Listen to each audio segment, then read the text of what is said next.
Greetings, everyone. Welcome back to Unlocking Success with AMCG. We're covering a new exciting episode dealing with business development. In our previous episode, we shared with you what AAMC offers as one of the corporate partners, focusing on the promotion of health and the whole gamut of benefits that as members you would receive. And so today we're going to dive in a related topic related to business development, growing your practice. What does that mean? Why is that important? And we're joined, as always, by the CEO and founder of AMCG, Dr. Polite. How are you this evening? That's great. Thank you. And I'm really glad that we get to delve into this because, as being in the practice of Asian medicine for the last 27 years, I've talked to many of my colleagues that have been either having challenges with business development. In my career as, short career as a professor, I used to teach practice management. So I know how challenging it can be to really start your business for the first time because you learn medicine, you learn how to do treatments, you learn how to do all the things that it takes to facilitate care, restore health, promote health. But then now, once you graduate, how do you start a business? Everything in America is about business. So what about your business licenses as just opposed to your license to practice medicine and where are you going to practice? So what's the economic situation in the area that you're going to be in? Is it going to be sustainable for you to be in practice for the next how many years? Well, how many years do you want to be in practice? Do you want to be in a 10-year, 20-year, 30-year, 40-year practice or a legacy practice where you're now building on to your business and then now you're bringing on other physicians of our caliber to now create franchising or all kinds of different things. So these are the kind of things that you have to think about when you become a small business owner. And you hit it right on the nail, a small business owner, because one of the statistics when we did some research on the industry was that by nature here in the United States at least, the Asian medicine industry is highly fragmented, where 95% of the practitioners were solo entrepreneurs, where they work together in a small group practice.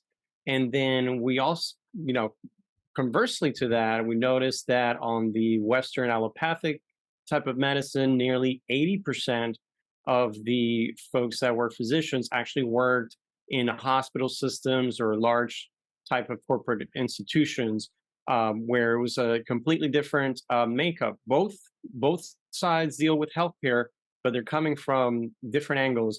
And so I was curious to get your thoughts. Why such a distinction here in the United States? Well, just look at the infrastructure.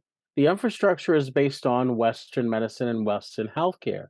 So, with the history of medicine, they started with hospitals, they started with different types of healthcare structures to now provide healthcare to the masses, as opposed to you have the country doctor who used to go out and do home visits or house calls, as they used to call them. Mhm. But that was very rare. You usually had some sort of relationship with a large hospital or even a moderate hospital if you were a part of the healthcare system in a rural area, and you had the support system. The medical doctor has nurses, has physician's assistants. They have all kinds of different, certified nurse practitioners, all these kind of different things as their support system. Now, in ancient times in China, the medical system had the support of herbalists and ditta masters, which was bone setting masters that would do massage or Asian body work. So there was always this collective community of healers that are working together, whether you come from an Eastern standpoint or Western standpoint. Now, when you translate how those ecosystems begin to now support each other. And then one culture begins to interact with another culture. Many times those things don't fit. So, for example, the metric system. Most of the world uses the metric system. And in America, we use the English system. So when you're Or looking at different parts, then sometimes things are in inches and other times things are in millimeters. And then you have to be able to, like a wrench, a half an inch a wrench is almost, not exactly, almost like a 13 millimeter. So they can kind of work together, but not necessarily. So when the promotion of health from a standpoint of prevention and healthcare meets the Western medicine of a disease model, because they came out of the Black Plague, they came out of studying disease. They're not at the point where they're promoting health and restoring disease. They're at the identification of disease and managing disease in their history. So now sometimes these don't fit. So then now you have the Western medicine model. They have hospital systems, they have all kinds of private practice systems, they have all kinds of rehabilitation centers that all think and practice Western medicine. Now, Eastern medicine has to have some sort of network that can help them, just like the Western medicine system. So, this is what we are now supporting Asian medicine practitioners with, the ability to work together as a unit and support each other in our collective community, even with small businesses. Small businesses have the ability of working together. You may get your supplies from, let's say, if you have a small business and you have a cup dispensary because you sell coffee. Well, you have a coffee manufacturer that does what? Sell you the coffee, sell you the cups, sell you all the infrastructure so that you can now open your business just to do the aspect of selling coffee. You don't have to grow the beans. You don't have to now make paper in order to, have, make the coffee cup or anything like that. You have different aspects of the support system. Now, in the Asian medicine community, we have herbal companies that actually support us in facilitating herbal care to our patients. So we don't have to grow the herbs, we don't have to do any of these type of things. These are all pre-cut, pre-made, and now we have the delivery system to our patients.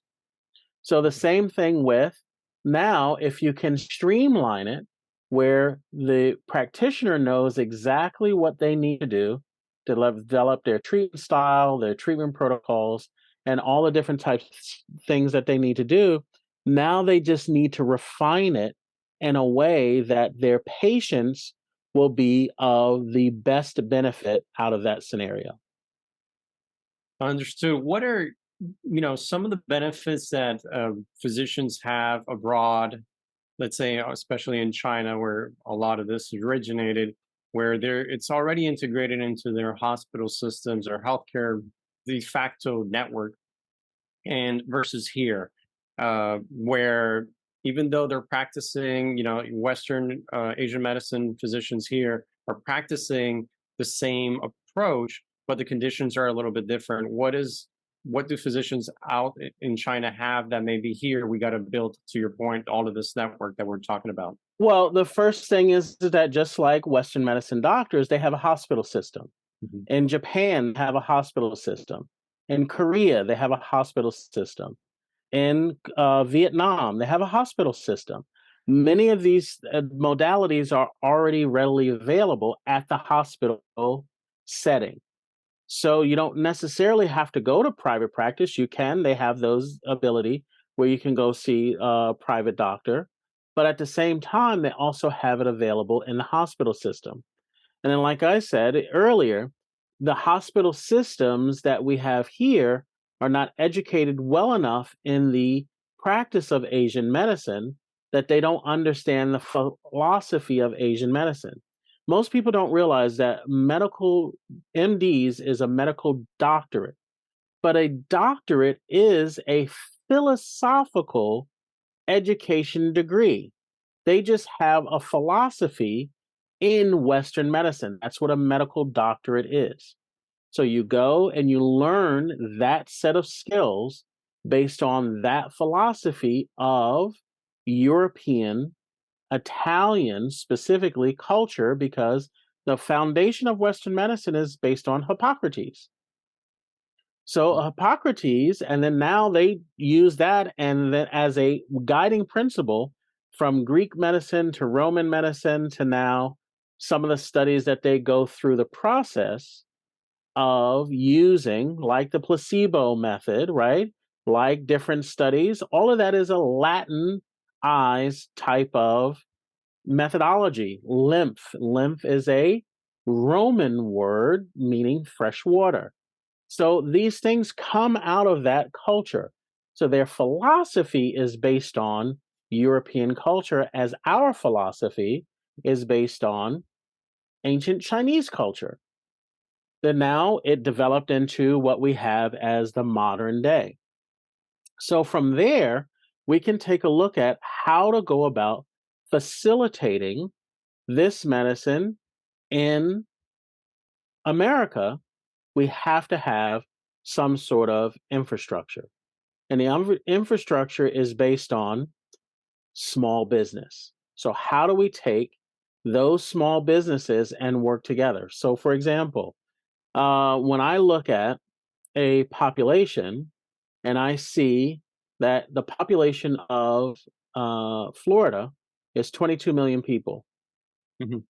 Well, there are only 2,700 licensed practitioners in Florida of the proper Asian medicine educational standard. That means that all of us should be referring to each other. Because if you're having a patient that has the ability to get better based on one person's specialty, another person's specialty, we should all be inter referring to each other. Now, where's the challenge? The challenge is economics. We don't feel like we should let the patient go because then that patient leaving our practice lowers our revenue. But if we're not concerned about revenue because we're overflowing with patients, that we have so many patients that we don't have enough staff, enough space on our books or anything, then now we would be beholden to the patient to Mhm. say, no, go to this person across the street, go to this person over here, and they can service you, and you would get quality Asian medicine care because I know I don't have it on the books, but you'd have a 6-month wait with me and you'd have a 6-hour wait with them. Right. And but why could we do that? We could do that as a community if we're all in a particular salary bracket and tax bracket that would facilitate our success. And so that's what we're going to do as the Asian Medicine Certification Group is now support your education as a small business owner and help you help yourself and facilitate your success. And it's, you hit it right on the nail. It's a big need because you mentioned here in Florida we have 2,700 licensed Asian medicine providers, but we know also there's a large percentage of folks that are licensed but are inactive or maybe are no longer in the industry. What are your thoughts on why those folks decided to mm, become inactive or close down their doors or things something wasn't working for them? What do you think is the need there? Well, I mean, just look is okay. So the current statistics are this: 4,700 practitioners are licensed in the state of Florida. 2,700 are active. So that means there's 2,000 practitioners that have the ability to be licensed in the state of Florida, and they are, for whatever reason, not in practice. Now, what could they be doing, those 2,000, to now facilitate their experience, their knowledge, they could be in research. If we had the ability to do what? Have the economics to put them into research, to Mhm. put them into publishing, to put them into all kinds of different aspects. So the thing is that we have all of these people, these great minds here, they could pass the licensure. So that means that they're competent. But for whatever reason, they're not able to be in the industry. We can get them in the industry by doing what? Hey, could you not open up a business? No, it was too expensive. Okay, now let's get you into a practice that's successful. And now you can practice the way you want and then get paid the salary that you need. And now you don't have to go to another industry just to pay for your rent, your mortgage, your cars, your whatever, whatever, whatever.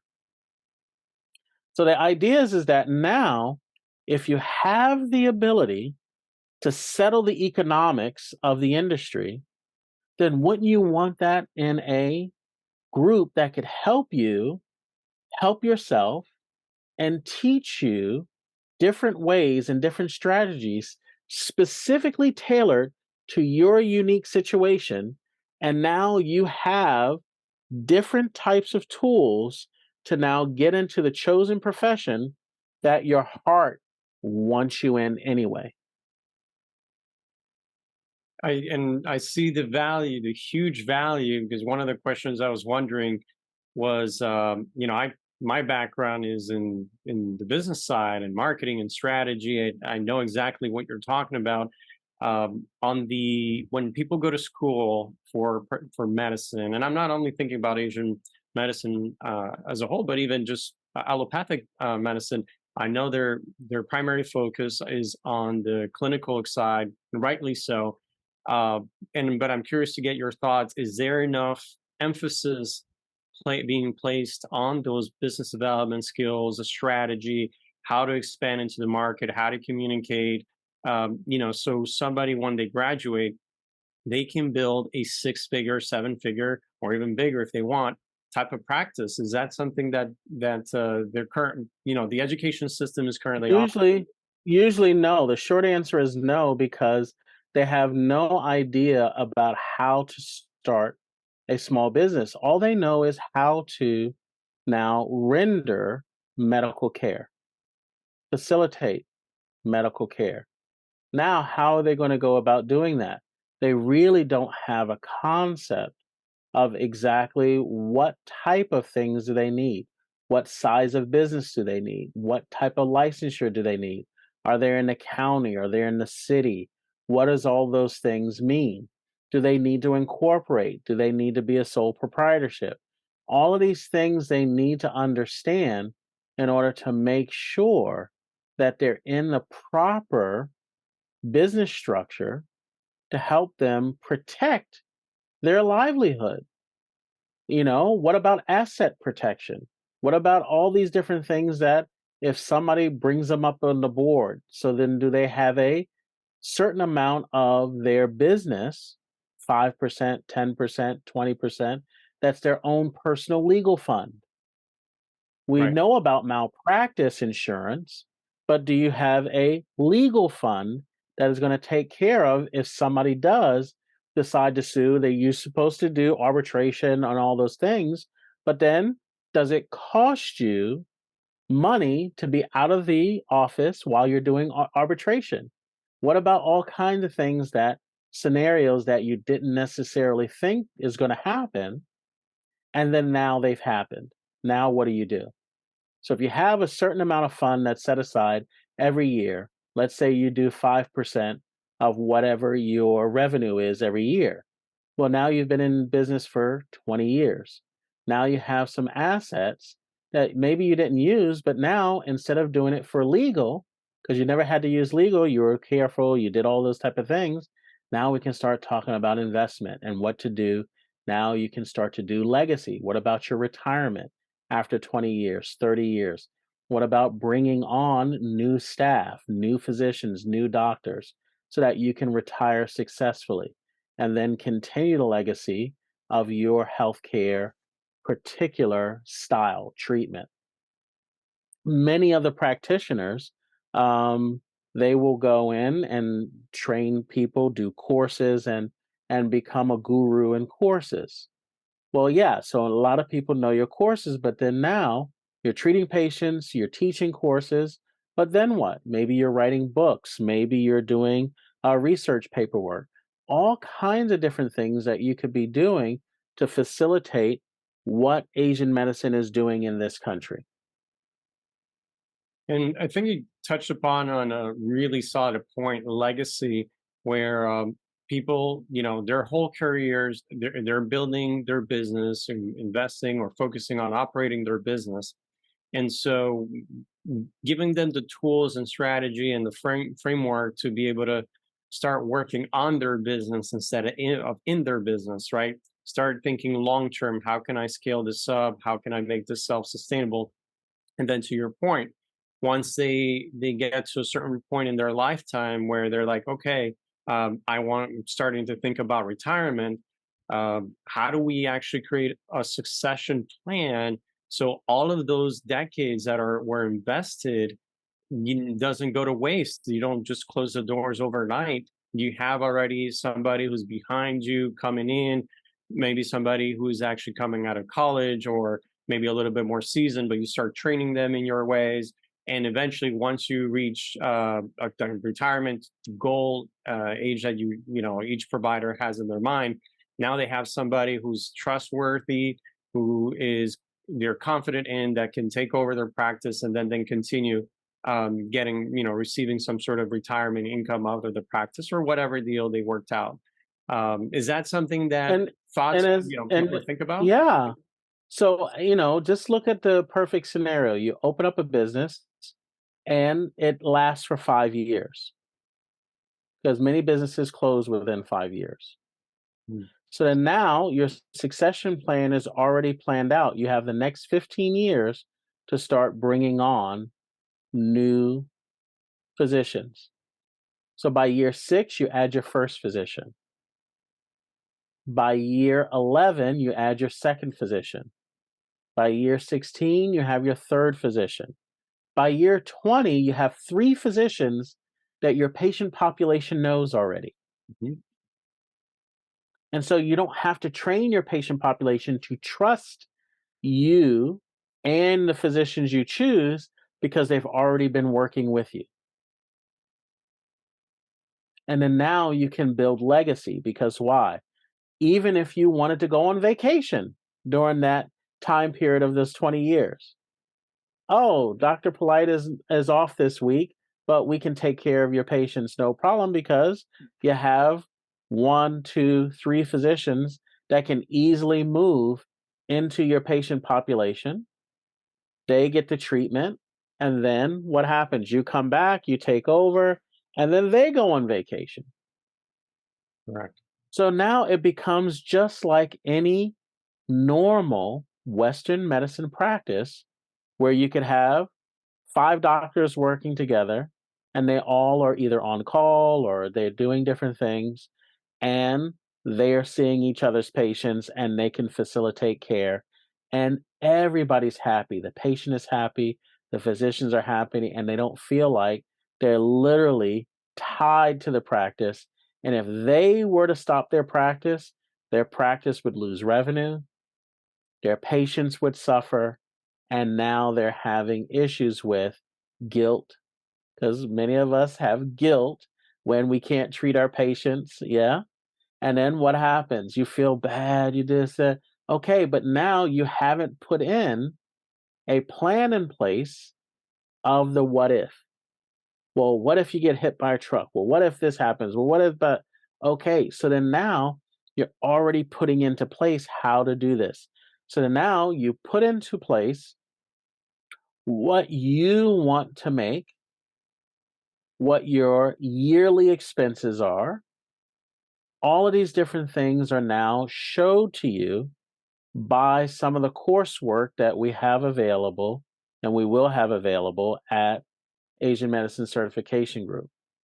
Because what's coming soon after we have the free offering, which is the basic level, we have the intermediate level, and we have the advanced level. And intermediate level all deals with practice management and different aspects of building your business. Great. Thank you for mentioning that. That was going to be one of the questions. What the type of timelines and what do people need to do to take advantage or sign up for these courses? And so you talked about at the beginning, it's a whole diverse range of topics. Earlier, you mentioned having a safety net, how to create that safety net. We talked about succession planning, which is huge. And also, most of the times, folks don't see that because you're investing so much, which at the end of the day you could sell your practice for a 3x or 4x return on the annual revenues, and that's huge. That could be somebody's retirement nest. On the corporate uh regular W2 side, we always think about 401k plans and all of these investment vehicles. But as a business owner, they don't most folks don't realize that their business is their retirement vehicle. And so how to make sure you capitalize on that, you set it up, and so you can have a golden parachute whenever you decide to say, hey, you know what, I'm ready for my next phase in life, I want to have some fun and go out there. So that's definitely a topic worthwhile to Right. cover. And then you mentioned right now what you just talked a little bit about. And so let me ask you the pillars uh, for building a successful six-figure and seven-figure practice. What are you, based on your experience, what are some of the key pillars AMCG is going to be covering in their programs? So the very first thing is in our intermediate level, we have what called the hospitality course and bedside manner course. The reason why hospitality and bedside manner is so critical is that the way that you interact with your patient is the way that your patient will now market for you. Now, I'll give you an example. On Monday, Wednesday, Fridays, all I did was manual type of Asian medicine care, meaning acupuncture, cupping, Asian body work. On Tuesday, Thursday, I strictly solely did herbal prescriptions and only did examination and writing herbal prescriptions on Tuesday and Thursday. Well, as for hospitality, I would say, hey guys, this is what I would do. Groom the patient with bedside manner, help them understand the flow of my practice and how my practice went. It only took a year. And then I'd come to the front desk and check out the patient, and somebody would say to me, hey, I need to come in tomorrow for X, Y, and Z. And the patient would say, no, he doesn't do that tomorrow. He does this. You'd have to do it Friday. They Mm. started educating the other patients on my schedule That's because awesome. they already felt comfortable with, okay, this is how this thing is flowing. Then next, after you do hospitality and bedside manner, front desk office flow. Now I can afford to hire a front desk person. Now, this statement is critical. The front desk makes or breaks a practice. Whoever is sitting at your front desk is the one that is now not only your cheerleader, but they're the buffer between you and the patient.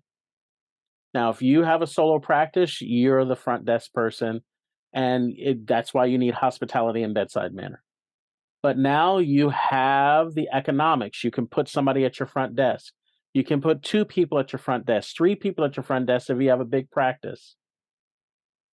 They're taking calls, they're taking payments, they're doing all kinds of different things for you. Okay? They Mhm. make or break your practice because it's all about hospitality. It's all about customer service. They need to know what your policies are, how to interact with your patient population, and what you expect as though you were the one standing there facilitating it, like we talked about the other two. So that's why that's critical for that type of training. Then, with our intermediate level, we're going to be talking about financial and economic training. Now that you have this successful practice, what do you do with all your expenses? What do you do with your revenue? What do you do with putting it into different categories? Remember, we talked about the legal defense fund. Maybe we talked about the what? Malpractice. Hmm. Then now, what are you doing to facilitate new equipment? What do you facilitate vacation time? What are you doing to facilitate legacy? All of these things now you have to start looking at your financials and economics to make sure all of those things are in place. Now, after you're doing that, remember, these are all the economic sides. Now, the practice management. What is practice management? It's actually all of those wrapped up into a bundle, making sure that all of those things are working, those are things are harmonizing. That's all about practice management. So I told you early in my career, for a short time, I was a professor at one of the local colleges of Asian medicine. And that's the course that I taught was practice management. You know, how to set your pricing. What is your local economics? Are you living in Beverly Hills? Or are you living in Crown Heights? Where are you at? What is your economics? In Western medicine, they have what's called the RVU, relative value unit. And so when you start to bill according to whatever that standard is, they have automatically a relative value unit. For example, one unit is $75. But if you're in Beverly Hills, that relative value unit now becomes 2.5 of the standard. So now you take 2.5 times that by 75, and that's what their recommended reimbursement is in Beverly Hills. So Hmm. now you have to know where your patient population is. You're in other places, they may say it's 0.75 RVU or zero point 0.5 RVU in the reimbursement scale. So then now, where are you at? What is your population? What do you have to do to adjust the amount of treatments that you're doing to prepare for you receiving the revenue as the physician to keep your business open for the next 20 years? You just All of those reminded things me you of have to look at out. Yeah.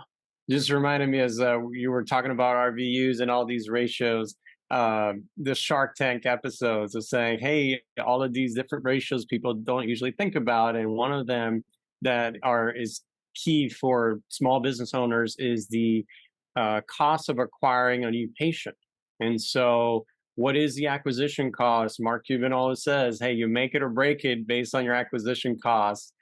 Because it could be several hundreds of dollars or it could be thousands, depending how much the practitioner is doing in terms of efforts to capture or market it or promotions or campaigns, what it is, the cost to get that patient inside their doors.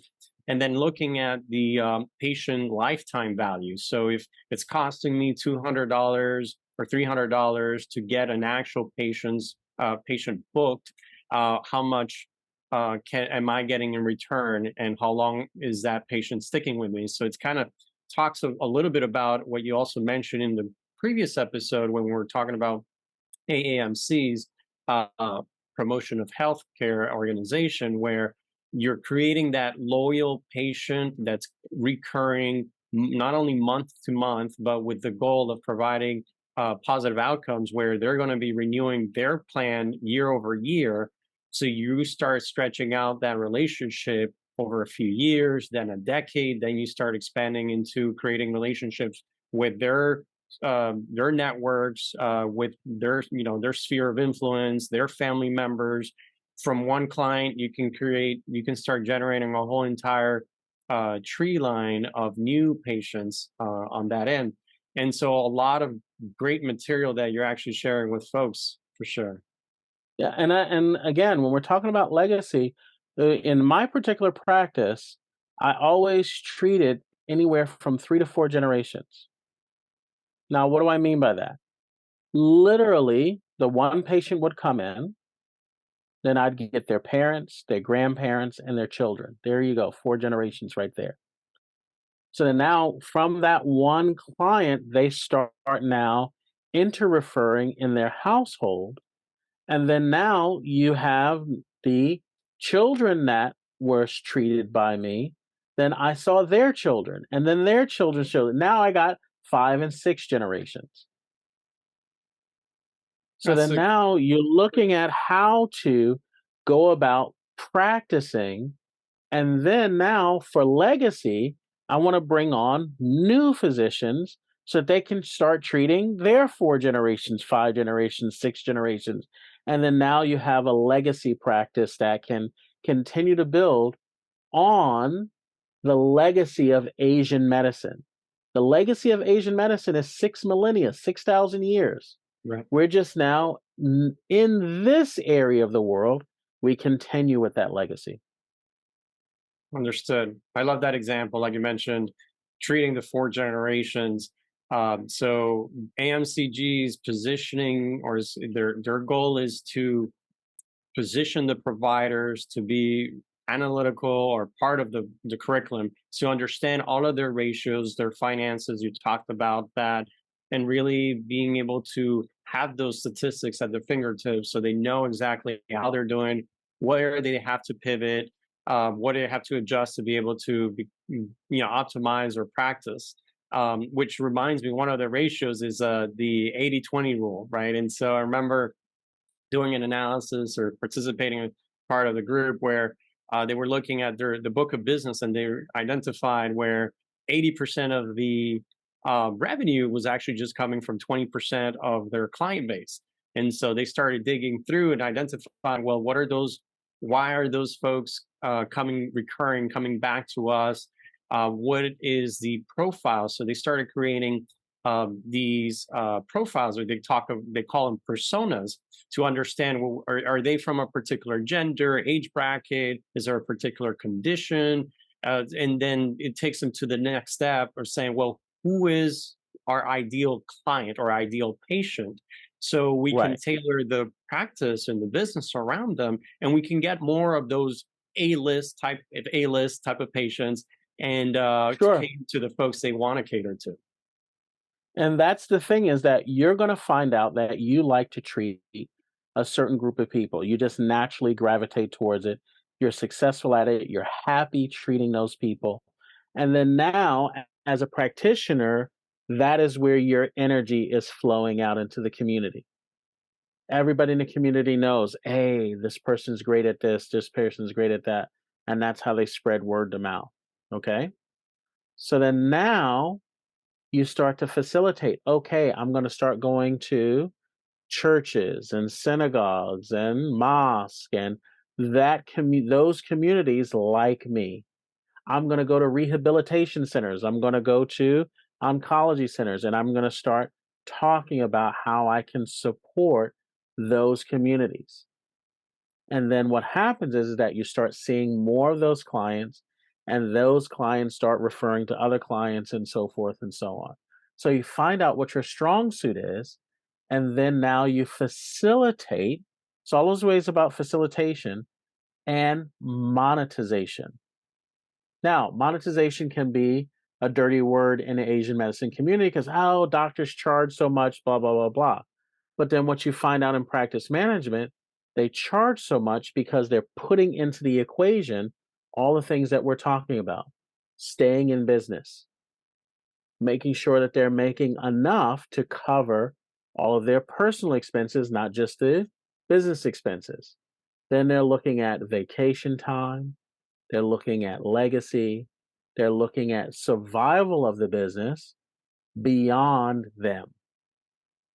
So if you're not looking at a business for the next 20 to 50 years, then don't open your doors. Because if you're just looking for hand to mouth and barely opening up and not sure, you're going to be one of the ones in the statistic that don't last for 5 years.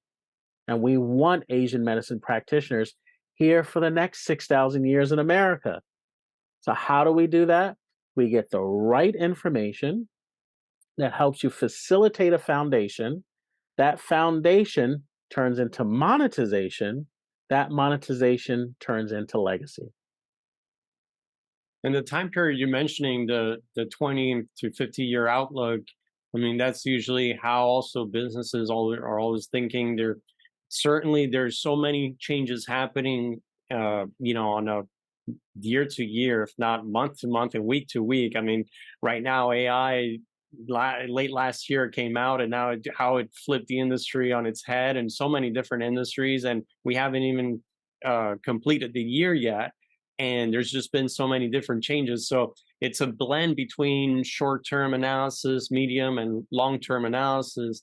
Um, I'm wondering, AMCGs, what are their vision as well for incorporating all of the digital mediums that are happening right now, digital marketing and AI and the shifts as well, and not only in business but in the clinical practice as well, that things are getting incorporated. Well, the last thing that we're talking about in the intermediate level is social media templates. So, how to engage with social media so that you get the responses that you need from your new population. Once you get your hands on them and people know what you can do, hey, they're converted. Okay. But then now, what about the new population? Remember, we have 22 million people here in Florida. We have 4,700 licensed, 2,700 practicing. So, as we're bringing those new people in, you're now promoting health, promoting health, promoting health. Those people are leaving your practice. You need to bring in new people into your practice now. So it's always this ebb and flow of practice, the feast or famine phases. And these are a part of the business cycle as well as like our cycle of the meridian. See, the meridians have a cycle, business has a cycle. Now, if we incorporate that same enthusiasm for the meridian cycle that we can do with the business cycle, then we'll have a great time. So now we prepare and make sure that our social media templates are out there. They know what we're doing. Like you'll see now on YouTube, many of the chiropractors are now doing treatments online and showing those treatments online so that people can see what the benefit is with chiropractic. People are getting cracked in this, and all of a sudden they're having emotional releases on YouTube. And then people go, no, I got to go see this guy because I want him to do what he did for that person that I saw on YouTube. Well, then now, how do you do a social media template to show what you're doing in Asian medicine, acupuncture, proper cupping, proper Asian medicine body work? And then people going, no, I didn't realize that this is Asian medicine. Oh, this is so much different than what I experienced from other type of practitioners. I didn't realize that this is what was going on. Well, that's a social media template. That's a narrative that we all need to be out there and promoting. So then we'll also give you those templates to now talk to your local population and then help them spread the message about Asian medicine. When as you talk about that, everything connects. Earlier we talked a little bit about the creation of the personas. What does the person want to specialize in or offer, the type of client they want to go or patient they want to go after, and which is kind of the term of positioning in the marketplace. What do you want to be known for? In our earlier episodes, we talked about how uh, by nature, Asian medicine providers our primary care providers, they can do the whole gamut of healthcare, but maybe some of them may want to decide to specialize in just one particular area. And so, how do you effectively take that message out into the marketplace, identify the people who are going to resonate with that message, and then how do you add value? And before asking for the business, how do you add value to them so they can, as you mentioned, you can start establishing that trust relationship. They can start seeing you as a thought leader and knowing, okay, if I go to this doctor, they're going to be able to take care of me because I saw that on their social media campaigns or anywhere on their site or their YouTube channel, whatever medium they decide. You already start establishing that one-on-one relationship. So when they come to you, they're like, I feel I already know you. Exactly. And so many, like I said, with the chiropractors, they are very personable. They are very descriptive in what they're doing, and so they understand the social media template. So once the person sees the YouTube channel and sees the type of therapy, and now it demystifies the therapy. Oh, I saw what it can do. Now I really want to just try it. I want that. I want to see how that, works for me. Then, there's one practitioner, chiropractor is up in Georgia. And how many patients said, "Oh, I saw you. I saw this on YouTube. I want this for it." And then he started posting those people that said, "I saw you." And then now, yes, I want that. And then now that brings him even more and more and more patients. That's social media template. Correct. That's going to open the doors to the concept of nurturing the leads, right? So as soon as they see you once, but how do you continue building that relationship digitally? So by the time they finally are just, they come to the decision, it's like, okay, I'm ready to get treatment.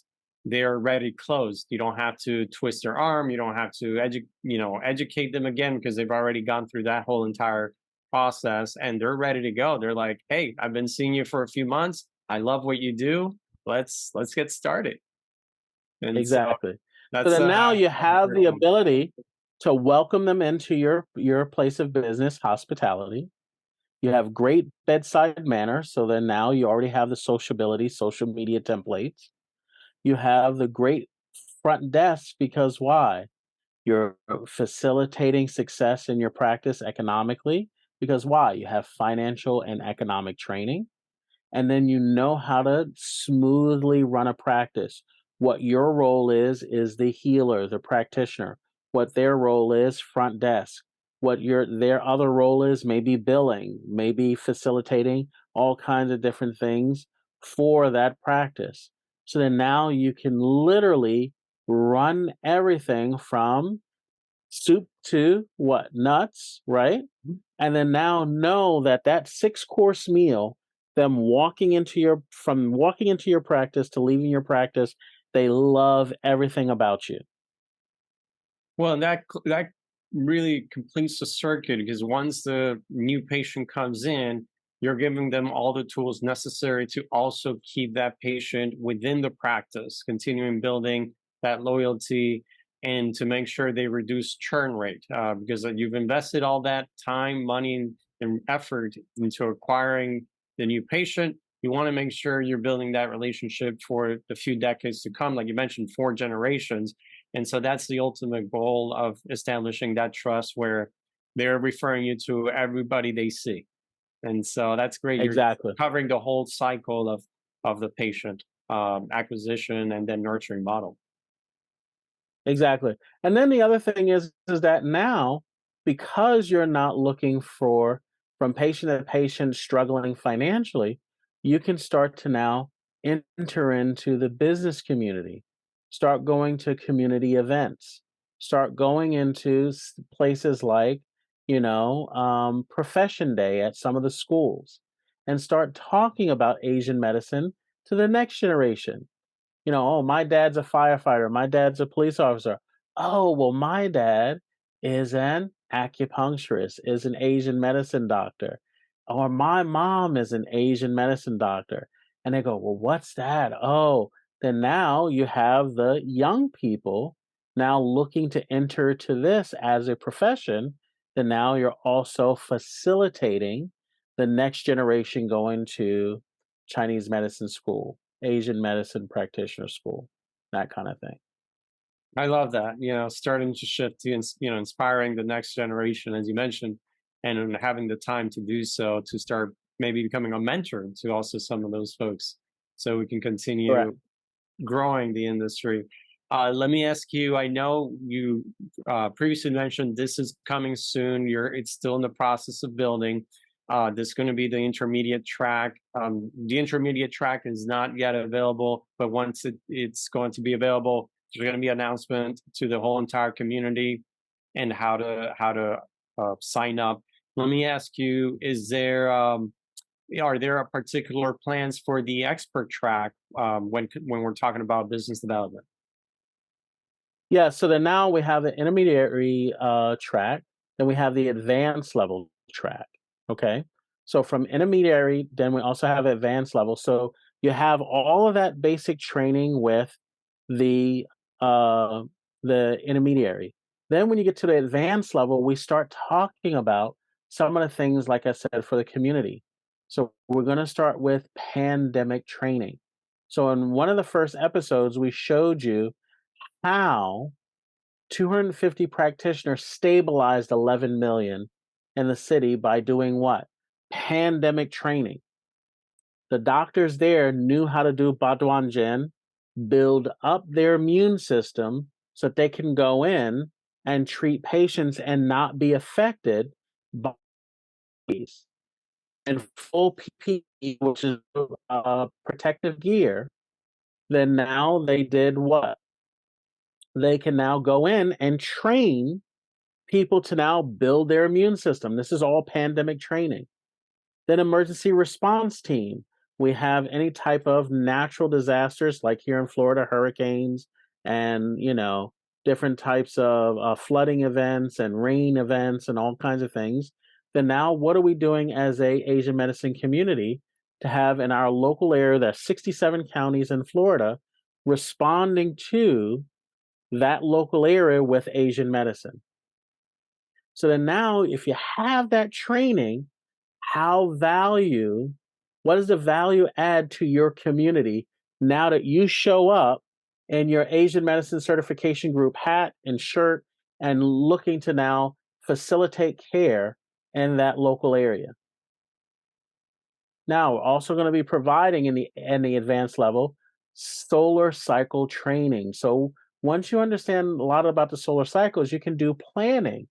Now, solar cycles move in different positions, 24 different cycles throughout the year. As you start to realize that all of these are cyclical events, you're preparing early on for a lot of these events and getting ready. While I was in the hospital that I trained at in China, we were cutting gauze and making sure that we had enough burn ointment as well as herbal paste for two events. The herbal paste was to build the immune system at a particular time during the summer so that people in the fall and the winter could be protected for respiratory events. Then, what was the burn ointment for? The burn ointment was for preparing for Chinese New Year. Chinese New Year, people are using firecrackers, all kinds of things, and we're doing what? They're always burning themselves. Somebody is always having some sort of event because they got too close. So now, Okay. when the solar cycle training, you have the ability to show predictive events because they're cyclical. Then we're going to have different types of mentorship programs because you said mentorship earlier. So we're going to have mentorship programs. And then last is my really favorite part is the Asian Medicine Roundtable. Some of the older practitioners in the industry that just want to share their experience is going to get into what I call the roundtable, where we're going to take out the research that's available for all of the practitioners. The latest research is available as a basic level. But we're going to take that basic research and animate it, make it alive, and start asking practitioners of many years of experience. When I went to China, the practitioners that were the head of the department had over 40 years experience. Well, how much could I ask them about different conditions because they had already seen it? They already know exactly what to do and now how to transmit that to us as the new population coming in. So now we have the Asian Medicine Roundtable, and then we'll be able to ask questions directly live to the practitioners if you're at the advanced level. Then at the advanced level, once we finish our live event, the recordings will be ready for the free level. You don't get a chance to interact with the mentors unless you're at the advanced level practitioner and get direct transmission from these experienced practitioners. Understood. Understood. So The advanced level, they'll have the ability to interact, but the free level still gets the material. It's just they'll see it on replay. They'll see it on replay, correct. Okay. And you talked a Yeah. little bit about that mentorship, which was, you read my mind, because I know we talked about mentorship from a clinical perspective, but in today's topic of business development, is that also people say, hey, Dr. Polite and team, I love the material, I'm reading through it, but I just don't have the time, or I may need some help and guidance, or talking to a consultant to implement all of this? Is that something AMCG is going to have the ability to? Then, yeah, later on, we'll have some different a la carte aspects of different partners that we're going to be working with. Our first partner is AAMC, but we'll have other corporate partners to facilitate how to deal with different aspects of your business, because the big thing is that it's not one size fits all. So Right. we have to look at your unique needs, and we have to partner you with the right mentor in order to facilitate your personal goals. For example, do you want to have vacation twice a year, 3 times a year, 4 times a year? How do you facilitate making sure that your patient population can keep bringing in revenue while you're on vacation? How do you facilitate? Do you have, a large family? Some practitioners, they have 2, 3, 4, 5 kids. They have to, close the practice, take kids to soccer, take kids to different places, then come back, open the practice again. There's all kinds of different things when you're a small business owner that you have to do to facilitate that, and then adjust your schedule if you have a large family. Well, if you have a large practice, you could leave, go and do all of those things and know the practice is still running. And then you're just coming back to close up, or you're coming back to facilitate different aspects of your practice, but you're not missing events in your life. So all of those type of things, you'll need a business consultant to really say, okay, here's the goals, and here's how you accomplish those goals, and here's how you do that with that different structure.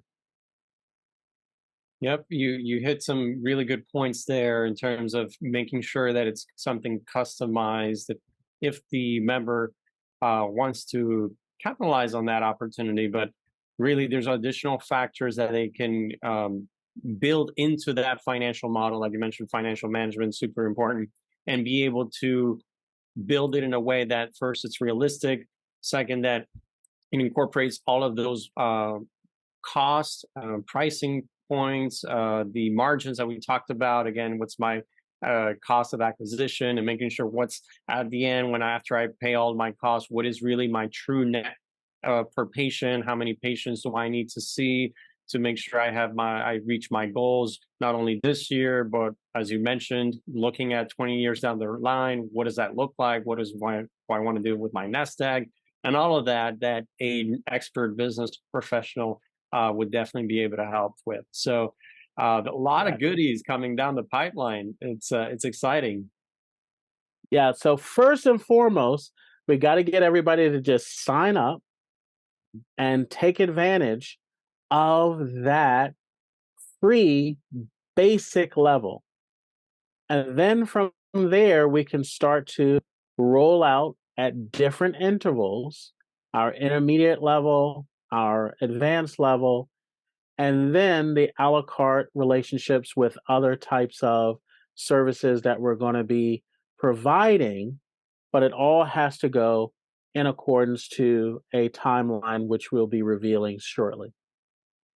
That's great to hear. As we wrap up, let me ask you one final advice you think you want to share with folks out there that maybe they can start looking into while we ramp up all of these benefits.